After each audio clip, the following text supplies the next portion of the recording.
consideramos um marco legal, né, e uma das leis mais legítimas, né, que eu conheço, e eu acho que vocês também vão concordar com isso, né?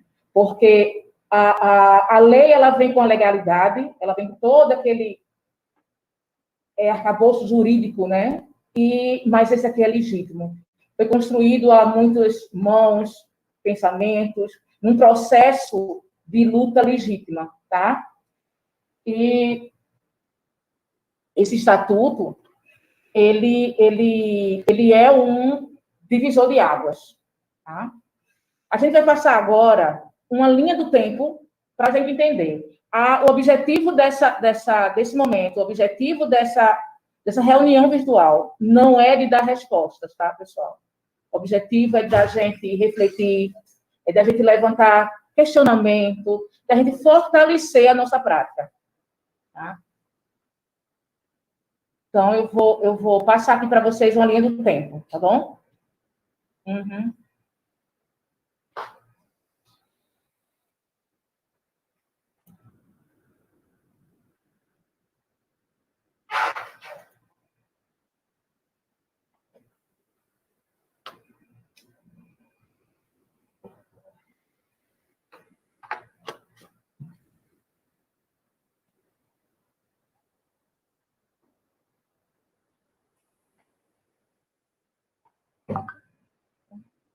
Já está para todos?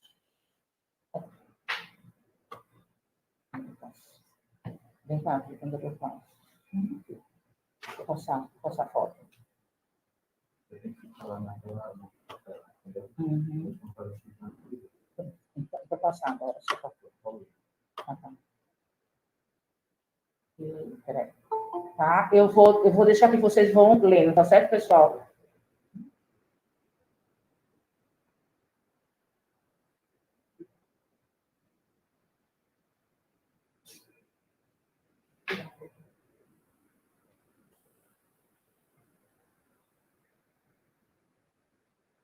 Eu saí um pouquinho do quadro, mas vocês entendem que essa legenda é justamente da foto anterior.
Essa legenda daqui de baixo é da foto de baixo, tá? Porque ela saiu um pouquinho do...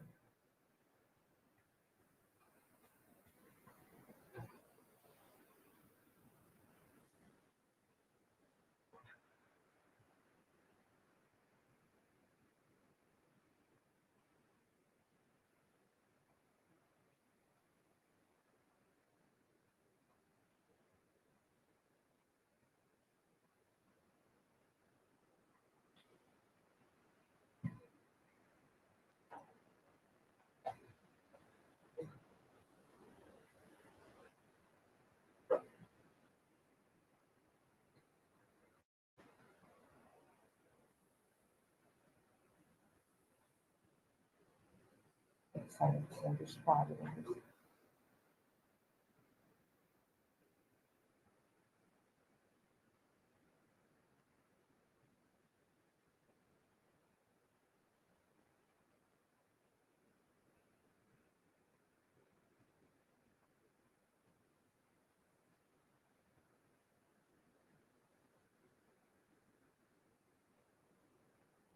Essas fotos agora, elas não vão ter legenda, tá?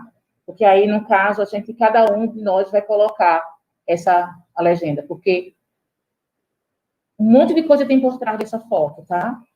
Além dos direitos que estão elencados no artigo 4º. Né? Direito a lazer, aí, ó, cultura, lazer, convivência familiar, né? Saúde, educação, ó, o esporte, né, o lazer. Bem, só voltar para a tela. Colocar para vocês que a fotografia da socioeducação ainda precisa melhorar, né? A gente sabe disso. Mas o filme que hoje, tá, revela essa realidade, ele mudou, e mudou muito, sabe? E a gente consegue enxergar essa mudança. Porque esse momento que estamos vivendo aqui uma expressão, é um resultado dessa mudança. Senão, não estaríamos aqui. Se a gente não acreditar que essa fotografia mudou, sabe? Se a gente não acreditar que o ECA ele vem justamente para fortalecer e para garantir, né? Garantir os direitos, e que esses direitos têm que ser efetivados por nós, né? Então, a gente não adiantava a gente estar aqui. Então, esse momento, né, eu considero um momento muito importante. Acho que 10 anos, desde que eu entrei na FUNASA, e todos os anos eu celebro essa data, porque é muito importante, tá? A gente teria agora um momento, uma fala de um adolescente, né? Que a gente tinha combinado para trazer para cá. Só que a mãe teve um problema com o filhinho menor, está com muita febre, e não pôde estar aqui nesse momento. E a gente vai passar, tá, né, para a nossa convidada, palestrante, Marcela Mariz, né? A Marcela Mariz é assistente social, Marcela Mariz é mestra, né, em direitos humanos, e eu queria que Marcela falasse um pouquinho dela, né? Marcela, é uma honra para nós termos você aqui. Eu queria que você falasse um pouquinho, né, de você e sobre esse tema que a gente hoje está trabalhando aos 31 anos, que é a proteção integral em tipos pandêmicos. É com você agora. Queria que vocês desligassem o microfone, tá, pessoal? Bom, bom dia a todos, todas. Para mim sempre é um prazer, né, participar de qualquer ação que seja encabeçada por essa unidade socioeducativa, que é o Casem Rosarinho, uma unidade que eu tenho um carinho imenso. Já trabalhei aí e, enfim, eu que agradeço, Beth, o convite em estar aqui com vocês. Tem alguns rostos que eu conheço, né? Outros não, mas é isso. E, bom, eu sou Marcela, né? Como Beth falou, eu sou assistente social, né, da instituição, sou assistente social da FUNASA. O ECA é um instrumento, um corpo legislativo a qual a gente precisa diariamente lançar mão dele, refletir sobre ele, entendê-lo, a potência, né, que tem todo esse corpo legislativo. É importante que se diga que o ECA não é voltado apenas para os adolescentes que cometeram atos infracionais, mas para todas as crianças e adolescentes, né? Então, pensar no ECA é pensar que é um corpo legislativo que é colocado para garantir os direitos do meu sobrinho, né, que é adolescente, dos nossos filhos, né, enfim, de todas as crianças e todos os adolescentes do território nacional. Né? Então, o ECA ele não é apenas, né, às vezes a gente cai nessa rede aí, nesse mito de pensar o ECA apenas como um corpo legislativo voltado para crianças ou adolescentes que cometeram atos infracionais, e não é isso. né? O ECA é todo um apanhado, como o Beth bem falou, né, jurídico, legislativo, que vai abarcar, né, as crianças e os adolescentes brasileiros.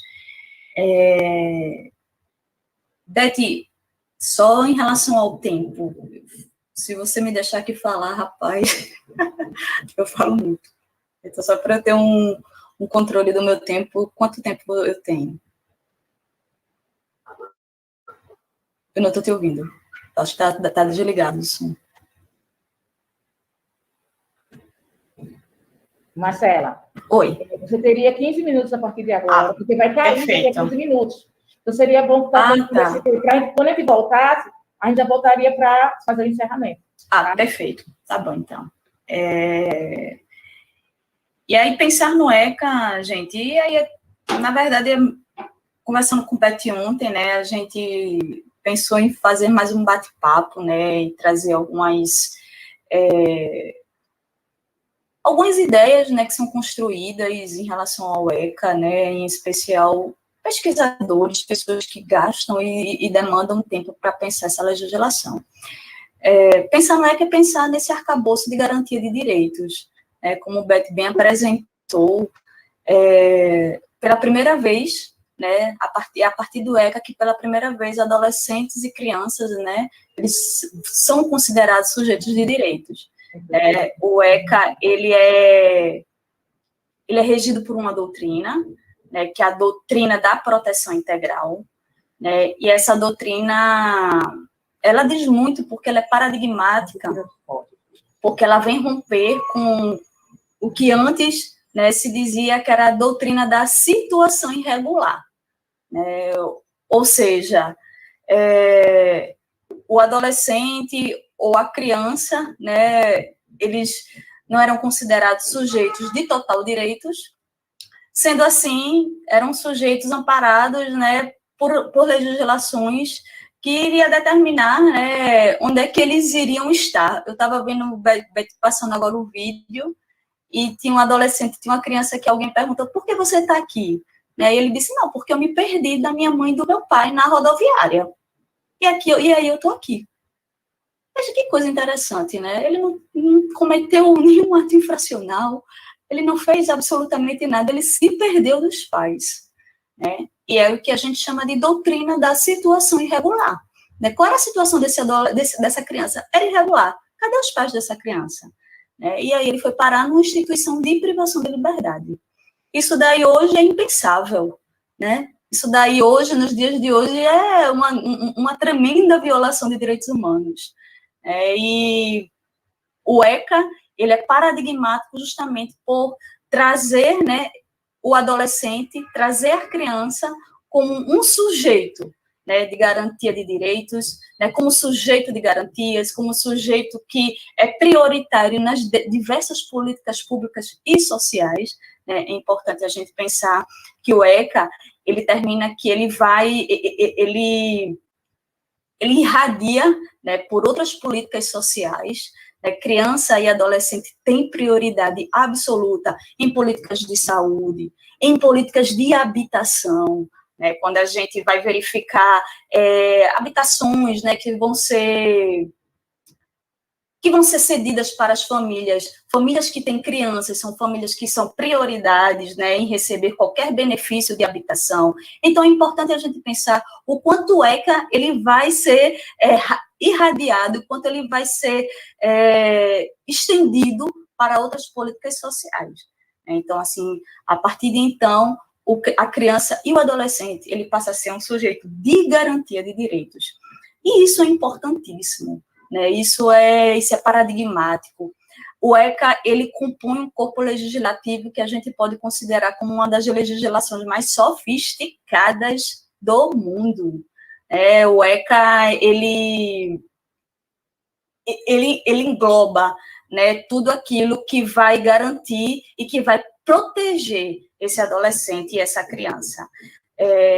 Mas sabe o que eu acho mais bacana do ECA, o que eu acho mais legal, assim, dessa legislação, e aí é sobre isso que eu queria, né, conversar com vocês, é a construção coletiva, né, é a construção da sociedade civil, para esse documento, para esse corpo legislativo.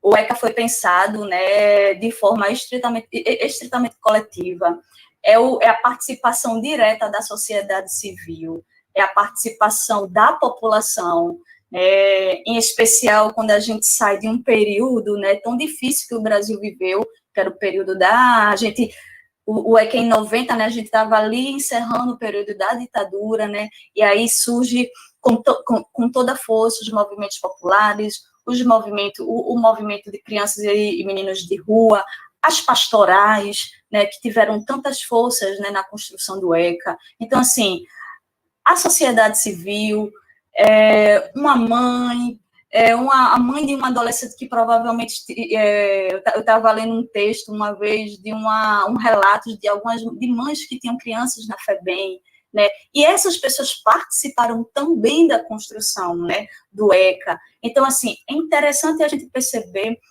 a força coletiva, a força da sociedade civil, para hoje a gente ter uma legislação tão sofisticada, né? Então, pensar o ECA é pensar na força da coletividade, né? Pensar o ECA é pensar na força da sociedade civil, pensar o ECA é pensar na força dos movimentos sociais.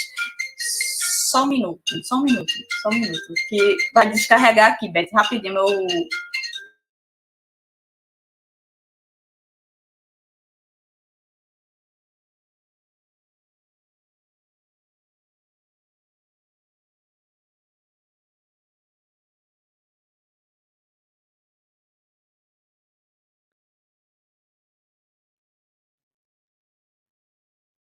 Desculpa, pessoal, ia descarregar aqui o meu celular e o computador.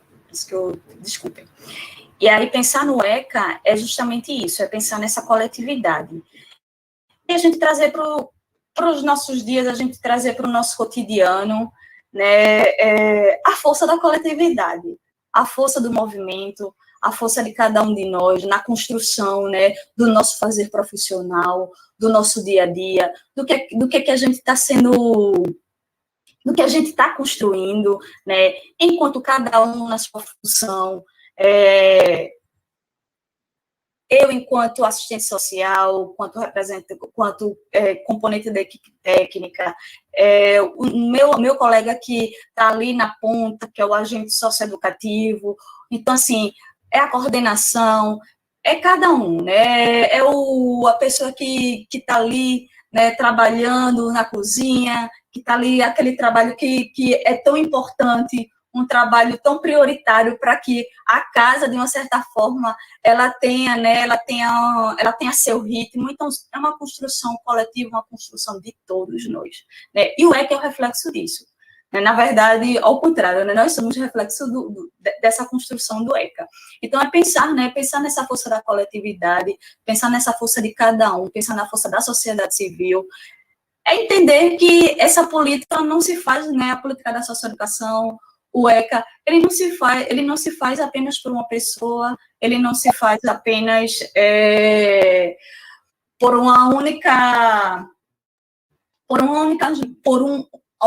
poucas mãos, por várias mãos, né? Então, assim, quando o Beth pede, né, para falar do ECA, e falar do ECA é isso, é falar de um movimento forte, de um movimento de coletividade, de um movimento de sociedade.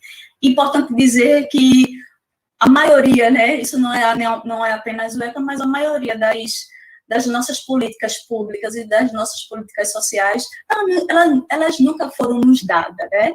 Foram foram construídas por muitas lutas, por muitas forças, por muitas mãos, né, por pessoas que gastaram tempo, né, lutando, desejando, querendo, e hoje a gente, né, tem uma legislação tão sofisticada, que é a força, né, que é a legislação, que é o ECA, e que, mais uma vez dizendo, né, que ela não abarca apenas, né, adolescentes que cometeram atos infracionais, mas tudo, né, abarca a proteção do que a gente chama de todas as crianças e adolescentes do território nacional. Então, assim, pensar na força coletiva do ECA é pensar nessa construção social. E algo interessante também é a gente pensar que o ECA ele rompe, né, com a categoria do menor, né? Ele rompe com essa categoria, né, que é uma categoria tão estigmatizada, né, e que ainda a gente ainda vai escutar muito, né, essa expressão, o menor abandonado, o menor, né? E o ECA ele vem para, né, para superar essa categoria. O menor, quando a gente vai se debruçar, né, sobre esse termo, assim, eu entendo como a terminologia menor e a categoria menor como resultado de uma equação, né, uma equação que ela tem como pano de fundo, né, o racismo estrutural e as questões de classe, né? Então, a categoria menor é um resultado do racismo, né, das questões de classe, das questões de gênero, das questões de sexualidade, e aí a gente tem um resultado dessa categoria, né, menor. Então, isso é tão estigmatizante, né? Então, assim, é importante a gente entender isso e superar, né? Superar o quantas violências existem por trás, né, de uma única palavra. Então, pensar o ECA, ele também é a superação disso, né? O ECA é a garantia de direitos, é a garantia de expressão, de liberdade, é a garantia de se reconhecer enquanto sujeito, é a garantia de expressar sua liberdade sexual, né, sua orientação. O ECA é a garantia do lazer, da educação, da saúde. Então, o ECA é uma expressão de liberdade, enquanto a gente tinha, né, antes uma doutrina, né, do controle, do silenciamento, que era a doutrina da situação irregular, pautada por essas duas questões, silenciamento e controle social. Silenciamento e controle social. Silenciaram os nossos povos originários, né? Então, chegaram os europeus, chegam em nossas terras, né? Dizimam os nossos povos originários, escravizam outros povos, trazem para as nossas terras, e aí a gente tem aí a Constituição do nosso país, a Constituição Social do país, né, que é uma Constituição de muito silenciamento e de muito controle social. E óbvio que as crianças não estavam alheias a isso. Elas iam sofrer silenciamento e elas iam sofrer controle social, né? E esse controle social, né, perdurou por muito tempo, esse silenciamento perdurou por muito tempo. Então, olha só, a gente tem duas coisas aí, dois resultados, silenciamento e controle social, né? Silenciamento dos nossos originários, das nossas crianças, né, dos povos escravizados, e aí o que acontece? É para dizer, olha, é liberdade, é expressão, é poder de fala, sabe? É democracia, é igualdade, é olhar o sujeito como um sujeito de direitos, né? Então, o ECA ele passa a ser paradigmático porque ele rompe com essa categoria do menor, que a categoria do menor era justamente isso, uma categoria de silenciamento. Menor abandonado. Menor abandonado por quem? Quem foi que abandonou? Né? Então, assim, é importante a gente refletir sobre isso. Né? Quem foi que então, assim, são reflexões que a gente precisa se debruçar para a gente entender o salto qualitativo que o ECA traz ao dizer, olha, a partir de então, esse sujeito, ele não é menor, ele é criança. Ele é criança. Né? Ele é um sujeito de direitos, um sujeito de expressões, né? Um sujeito capaz capaz de falar, de dizer, de expressar vontades, né? Então, o ECA ele tem essa força paradigmática também, né? Essas categorias, que era a categoria do silenciamento e a categoria do controle social, né? Para então a gente passar um paradigma, que é o paradigma da liberdade, o paradigma da voz, o paradigma da democracia, o adolescente e a criança como sujeito de direitos. E pensar nisso, sabe? Pensar no ECA como uma força de coletividade. O ECA não foi construído por mãos, não veio de cima para baixo, por uma só mão, não veio de cima para baixo, mas foi o contrário, né? O ECA é uma construção coletiva, força da sociedade civil, força dos movimentos sociais, força das expressões, né, de luta, né, das expressões de garantia de direitos que permeiam, né, até hoje, né, as questões que envolvem as políticas de socioeducação, tanto voltada para a criança como para o adolescente. Então, Beth, com isso, eu concluo, né? Mas para que a gente reflita, né? Para que a gente, às vezes, cai nessa... Porque, né? Meio que a categoria menor se tornou algo tão costumeiro, né? Às vezes a gente o tempo todo está reproduzindo, mas é algo que envolve muitas dores, muitos estigmas por trás disso, né? E que a gente entenda que a gente não está mais falando de menor, né? A gente está falando de criança, de um sujeito capaz de sonhar. A gente viu aí, né, ontem, Raíssa dando um show, né, representando o nosso país com tanta propriedade. Dizer assim, olha, essa criança aí, ela é capaz de fazer o que ela quiser. É a expressão, é a força de sonhar e de pensar um futuro, né, mais digno para nossas crianças e nossos adolescentes do nosso país. E isso inclui os nossos adolescentes, né? Isso inclui os nossos adolescentes que estão privados de liberdade. E eu gosto de dizer, sabe, Beth, que os nossos adolescentes, eles não são da FUNASE, né? Eles são da sociedade. Eles são não é lá o adolescente, esse menino é da FUNASE, não, ele não é da FUNASE, ele é da sociedade, ele é da comunidade, ele é de todos nós, né? De todos nós que compomos a sociedade civil. Então, cabe a nós, né, também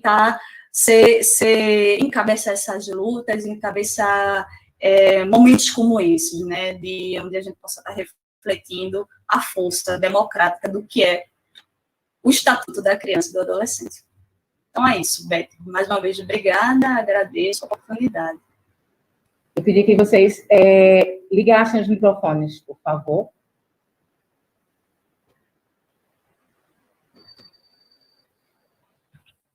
Estamos com todos os microfones ligados. Já vocês todos ligado. Liguem todos. A Maria do microfone. Elisane, liga o microfone. Bem, Marcela, a Casa em Rosarinho, né? Tá muito agradecida a esse momento. Muito agradecida a você. Muito obrigada. Né? Isso, como eu te disse, esse objetivo não era dessa reunião não era de trazer respostas, mas sim de a gente refletir, de fortalecer a nossa prática, né? E, assim, eu considero uma legislação perfeita, tá? Não vejo, não teria nada que mudar aqui. Agora, se eu tivesse essa oportunidade de fazer uma alteração, quem sou eu, se tivesse?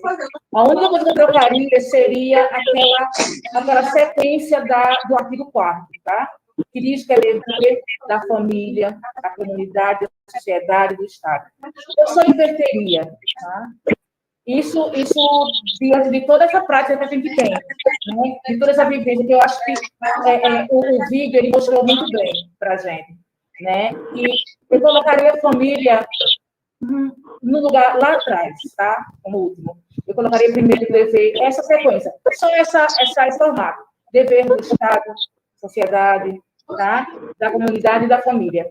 Essa família, ela está tão desamparada, né? Muitas vezes está tão desamparada. E a gente vê isso na nossa prática. Mas, muito obrigada, tá? Eu queria que a gente desse uma salva de palmas para a Marcela, porque... Né? Muito obrigada, Marcela. Veja bem, a presidente, ela tá online. Nádia, seja bem-vinda, né? Acho que Iris também deve estar aí junto com vocês. Bom dia a todos. Bom dia, bem-vindas. Vitória, se cair, minha gente, a gente vai mandar outro link, tá certo? A gente vai, o microfone está aberto, tá?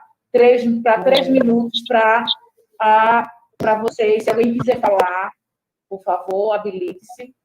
Ô, Beth, não é melhor pedir para fechar, só abrir quando for falar, porque... Não, agora sim, eu só pedi para abrir para a gente ter palmas para a Marcela, né? senão Mas fica agora muito podem interferente. fechar e está aberto o microfone para se alguém quiser falar.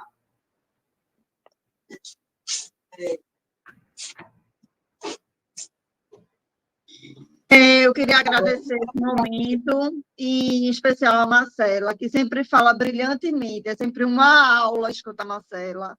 Ela fala de forma doce, tranquila, segura, é sempre muito bom te ouvir falar, Marcela. Obrigada. Mais alguém?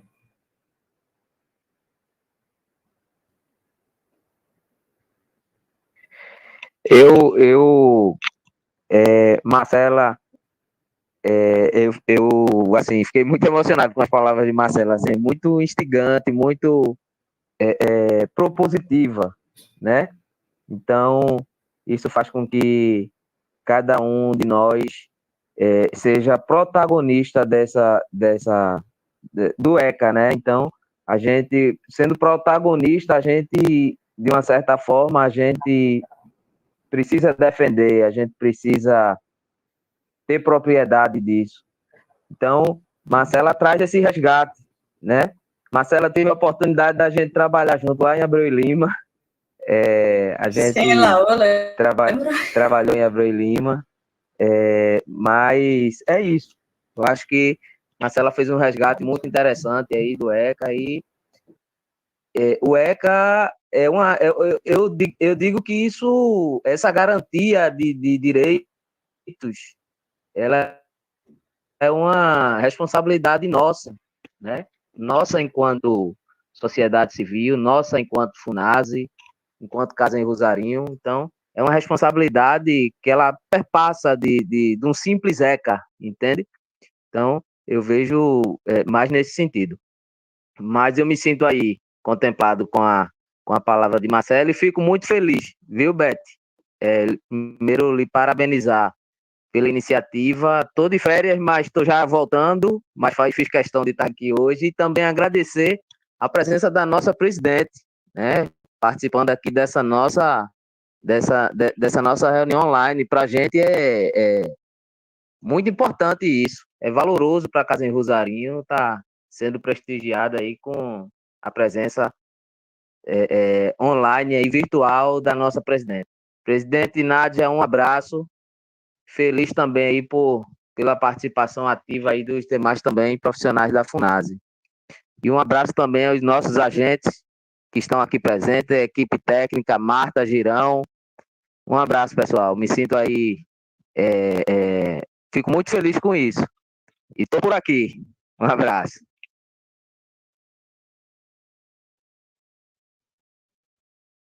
Mais alguém?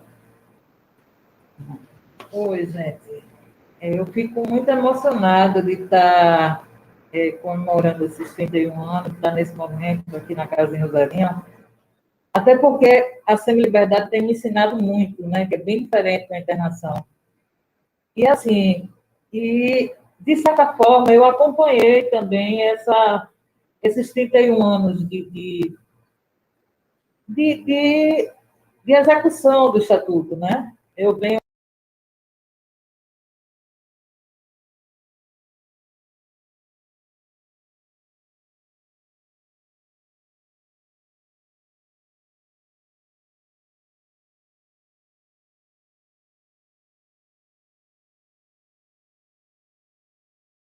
é o adolescente que ele é o público principal dessa política, nessa perspectiva de ser um cidadão, né, de inseri-lo enquanto cidadão na sociedade. Como a Marcela colocou aí, o adolescente que está na FUNASE, ele não é da FUNASE, ele é da família, da comunidade, da sociedade, e é para ela que ele vai voltar.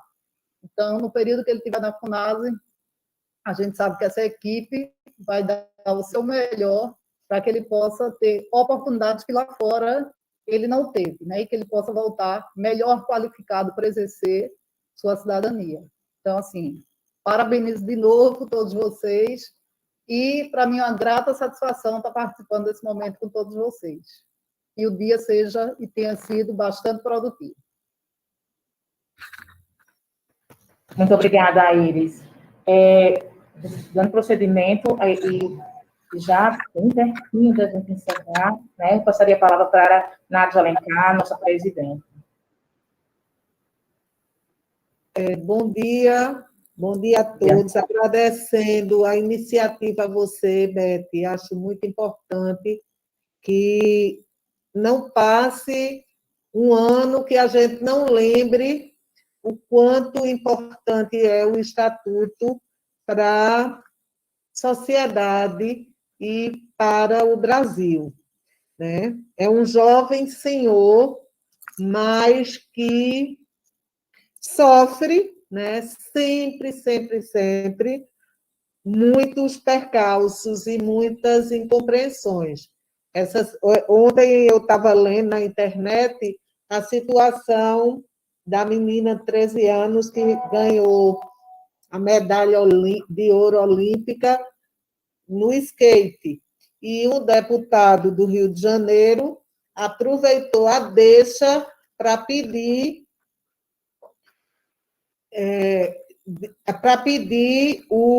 a revisão do Estatuto da Criança e do Adolescente, por entender que o talento da adolescente só é possível quando a gente permite que as crianças trabalhem.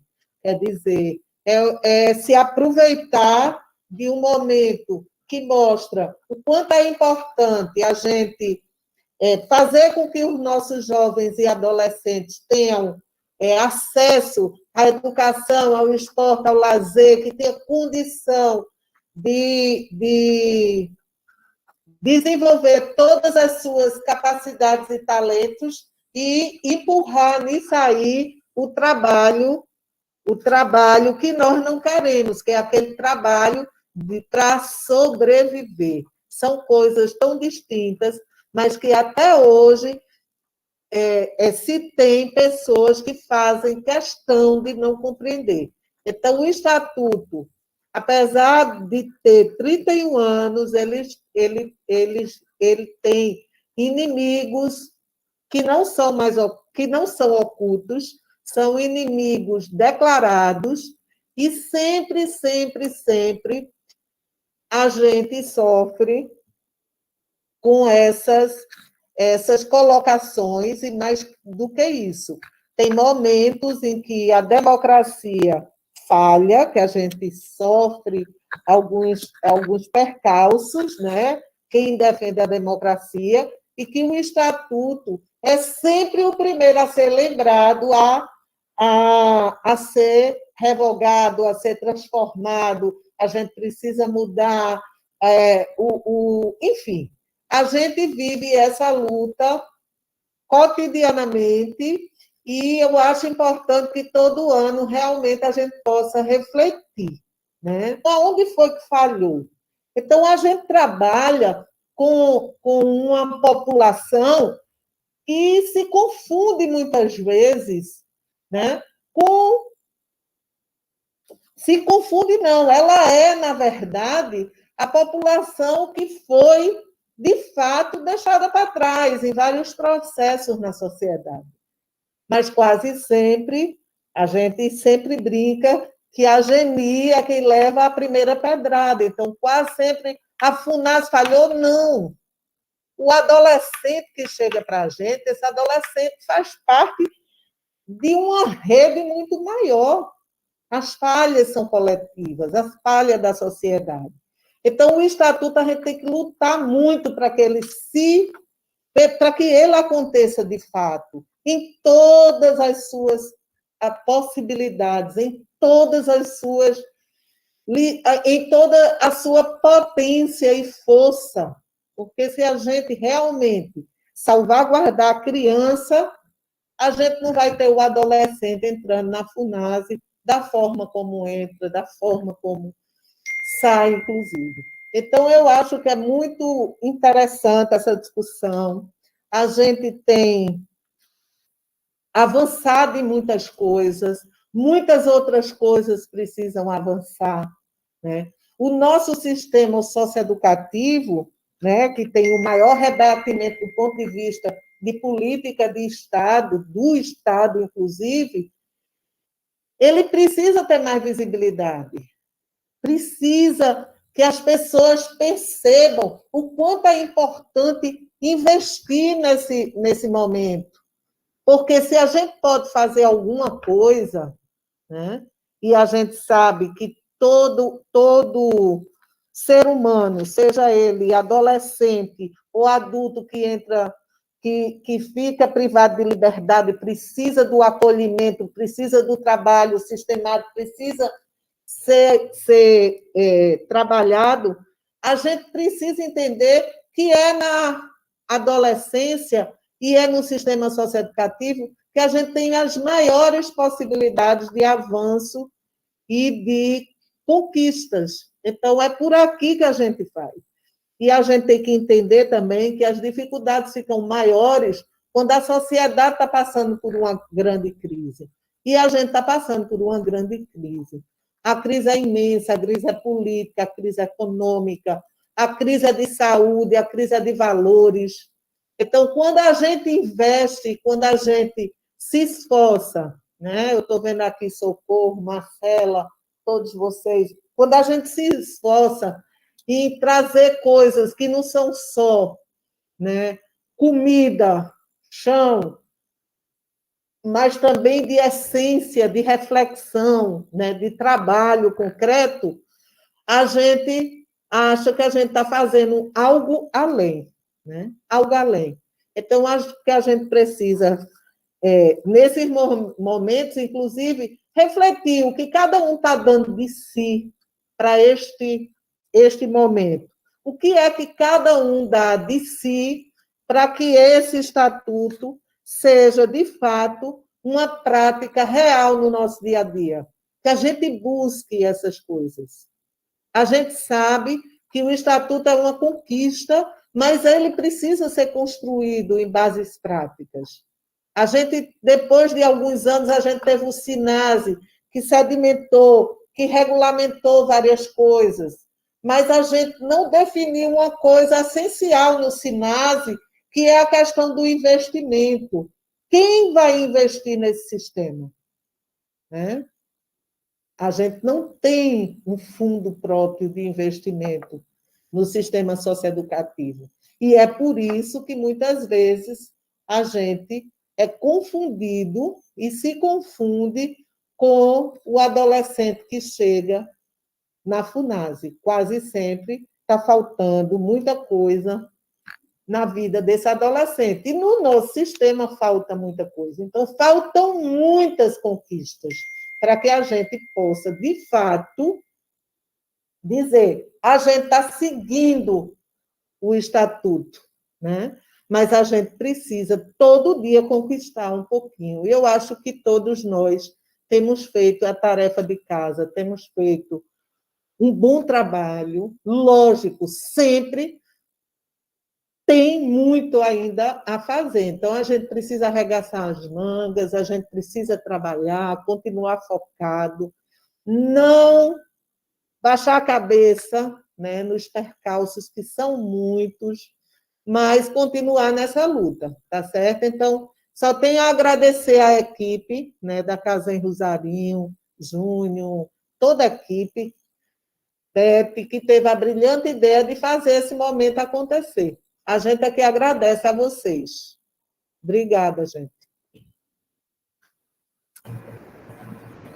Presidente, muito obrigada, né?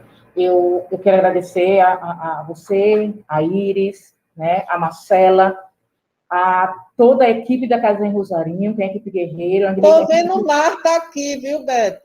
Quero agradecer a você, a Júlia, mas Marta está ali quietinha. Está aqui, tá. Eu já tinha escutado ela falar. Tá? Né? Marcela, não assisti sua palestra, mas vi o trechinho final. Brilhante palestra. Eu sou suspeita a falar, eu sou fã dessa criatura, né? E eu queria fazer esse agradecimento à equipe, né, da Casa em Rosarinho, que é a equipe guerreira, a equipe que está todos os dias dando o melhor, né? E só que esse agradecimento eu quero fazer em nome de todas as crianças e adolescentes, em nome de todos os meninos e meninas da socioeducação, porque a gente acredita que é nesse segmento que a gente deposita as nossas esperanças de um mundo melhor, de um futuro melhor, de uma sociedade mais justa e igualitária. Só que essa luta precisa ser hoje, né? Ela precisa ser no presente. A gente vai encerrar, tá? Agora, eu queria que depois que a gente fizesse, a gente vai passar um vídeo para encerrar, mas que depois a gente continuar só para a gente abrir as câmeras e a gente poder registrar esse momento, tá? A gente vai encerrar com o hino nacional da juventude, né? Para que a gente possa, sabe, em breve, poder cantar o nosso hino com orgulho de ser brasileiro. Vamos lá.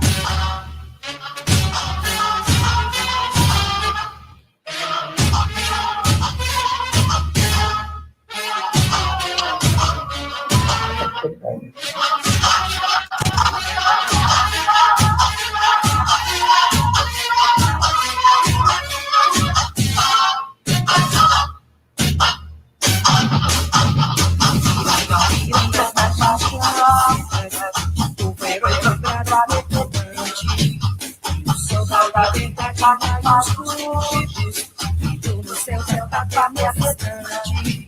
Se o Senhor recebe a paz, conseguimos conquistar tanta fome. Impossível ou a verdade, desafia o nosso peito a própria morte. Aclamar a salvação. Se um sonho intenso vai vivido, de amor e de esperança permanece. O céu é um infinito, imagina que o Senhor exerce, gigante de pela natureza, estelece contra fabuloso, e o teu corpo espelha essa beleza, sem devagar, outras mil esperanças vão propagar, espírito de sol, gentil, para Brasil.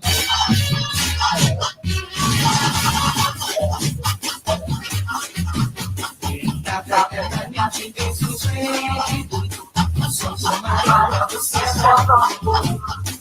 durante a casa florona negra, iluminando a sol de um novo mundo, porque a terra mais vida, Deus e sonhos lindos, tantos temas flores, nossas flores, e nas vidas, nossa vida ainda tem ser mais valores.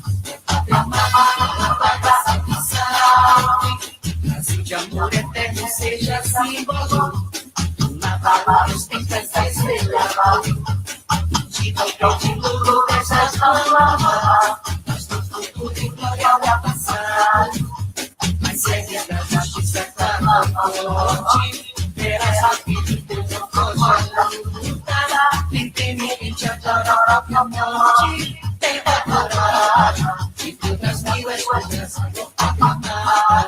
Os filhos deixam solos, mãe gentil, para aclamar a Brasil.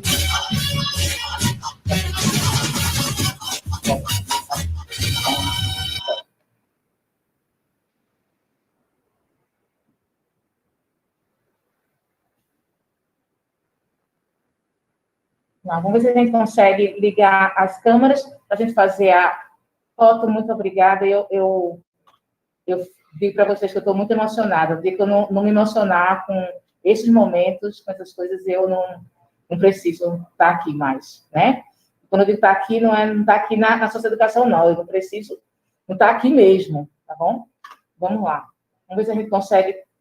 Ver se consegue. Romério, vê se você consegue ficar um pouquinho mais distante para poder você aparecer na foto. Dá para tu sair um pouquinho da claridade, Romério, para poder sair? Vamos lá. Márcia, tu vai sair tirando a foto. Vai, quem é que vai tirar a foto? O que foi isso? Botou um outro vídeo. Espera aí, pessoal, desculpa aí. Aqui?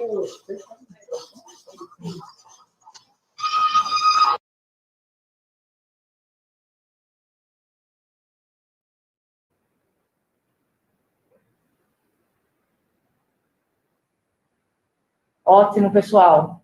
Então, muito obrigado. Obrigado, Nádia, Iris, Marcela, Júnior, Sheila, Javson. Simone, Socorro, Ricardo. Bom dia a todos. Agora a gente vai comer um bolinho, né, minha gente? Vocês... Deixa eu ver se deu certo agora. Agora deu, Júnior. Vamos lá. Tá bonitinho. Tá bonitinho. Vamos lá. Vamos tirar. Iris, beijo para você, viu? Pronto, Júnior. Vou passar no Photoshop. Tchau. Beijo. Muito obrigada. Obrigada, Beth. Valeu.